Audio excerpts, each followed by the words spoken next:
Welcome to episode 22 of the Learn Flute Podcast. I'm Rebecca Fuller, your host and the expert at learnfluteonline.com, where you can learn and enjoy everything flute. You can do it, and Rebecca will show you how, step by step all along the way. Introducing the Learn Flute Podcast.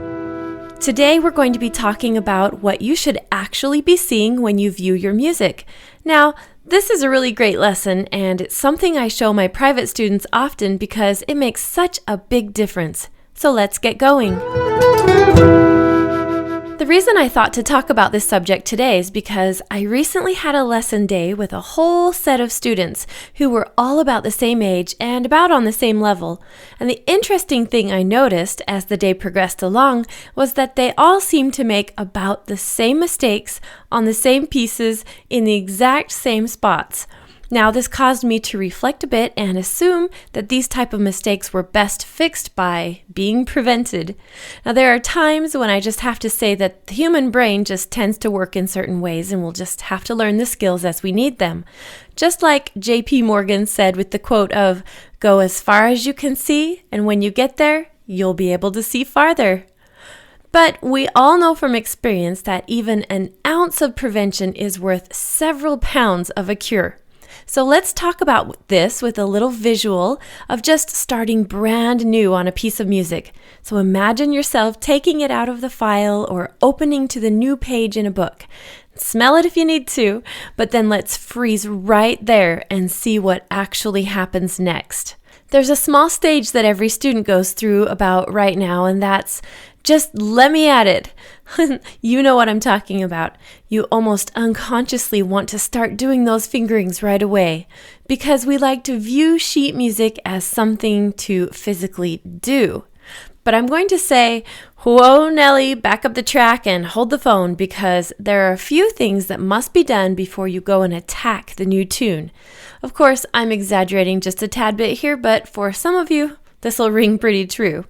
Now, the very first thing, and I mean the very first item of business when picking up a new piece of sheet music is to do what I call the scan. So think of taking a quick skim or a flash look up and down the page. Just takes a second. This will get you familiar with a few things like how long is the piece, and for many, this is where you kind of get either your intimidation factor on or your confidence hat. Now, this is the best time to do a quick chunking also in your mind where you can see the larger parts of the music in big chunks, or perhaps it all looks just like one big mass. It just depends on the piece and your level, of course. Now, the next thing we'll need to do is move back up to the top and scan from left to right above the staff line. You'll possibly see a tempo marking or terminology like something like lento or presto. Now, this lets you know if you're going to be polishing a quick tempoed tune or a slow flowy one. And many times there's no marking there at all. But if there is, you should definitely spy it from the get-go. Now, after we've checked to see if there's a tempo marking, we need to move our eyes over to the middle of the page where the title is and get some clues here. Now, most of the time, the title will give you an idea of what the music is going to feel like. And many budding musicians learn and play so much better once they have an idea of what flavor the piece is going to be. For example, there are a lot of generic titles like minuet, bourrée, andante, or just plain study, etc. But if you see that the piece is titled something like Blue Water Over Gently Rippling Sand, then you'll definitely have an idea of the direction you may be going in. So now let's move on to the right side of the page where you should see the composer. Now, if it doesn't have one, it's probably because it's just a study or something that your teacher has designed for you, and there's nothing much to put there. But most written music has credit given to the person who actually composed it and put it on paper. And the reason this is so important is because we can get more important clues about knowing a bit about this person. For example, if you happen to be playing a piece by Johann Sebastian Bach, and I guess I should mention if you've studied with me also, then you will know that there are certain tricks you need to use as you play, such as certain way we play trills, and other skills. Now, of course, I don't have time to go into details about that here on this podcast, but you can always join us over at learnfluteonline.com in the membership area, where there are literally hundreds and basically almost 1,000 at the time of this recording of video lessons, all in progressive order for you to learn from me with. Now, I do go through certain composers and show you what is important to know and how that affects your playing. It's all about style, folks, and flute players love style. Okay, I guess I should mention that everything I've talked about so far probably happens within about 3 seconds of picking up your music. It's really quick, but it's oh so important. So let's move on now to the part you've been waiting for, and that is looking at the actual lines the notes are printed on. Now, we can brush past the treble clef only because we need to notice that it's there, and that's basically all. And if by chance there's a bass clef or an alto clef or something written there, then we're in trouble, because that means we purchased the wrong music. Remember, flutes play in the treble clef. And now for the pinnacle of this whole podcast episode. Since we read from left to right, in music anyway, we now see the little space after the clef sign, and that is the place for our key signature.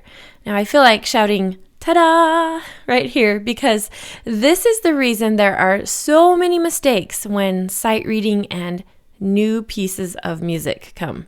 Yep, we just need to look and ponder for a second or two on the idea that there may be certain flats or sharps in our piece. Now, before moving past this little spot, we need to take another quick scan through the piece, and especially the very first line. What notes will be affected by this key signature? We have to think about that and put a mental highlight, or even a real highlight with maybe a yellow marker or something, on a few of those notes so that your head is shifted into the right gear. Now, I'm telling you, this is where it's at. Such a large percentage of mistakes, like the students I was teaching the other day, come from not comprehending what key we're in, and then taking the quick moment to see how that affects what is coming. Yep, it's really a big deal. So I hope if you learned anything from this podcast, this is it. Check the key signature and take a few moments to browse through the piece. It will save you a lot of time and a lot of trouble, that's for sure. Well, lastly, here in this episode, we need to realize that immediately after the key signature comes the time signature. And this doesn't seem to have quite as big of an impact as the key does, but it sure does make a difference. If you just start the piece assuming your quarter notes get one count, you may be in for quite a surprise that the melody won't sound quite right, especially if it's actually written in 6/8 time. Now, if you haven't moved through the lessons far enough to know what I'm even talking about here, no worries. Just keep moving through those modules that I've set for you and you'll get there. And you'll be a much wiser person for having listened to this as well. Well, thanks so much for listening today. I appreciate your effort and enthusiasm for this beautiful instrument, flute. Now, I hope you have time to come in and get a lesson this week over at learnfluteonline.com, where I'll be taking you through the ins and outs of how to play the flute. You'll actually get really good and enjoy your time learning. This has been episode 22. I'm Rebecca Fuller, your instructor and friend. Bye now. Thanks for listening today. Remember that this is where people of all ages, such as you, can come, learn, and play the musical instrument flute in an easy-to-follow, organized manner, and in the privacy and comfort of your own home, on your own schedule.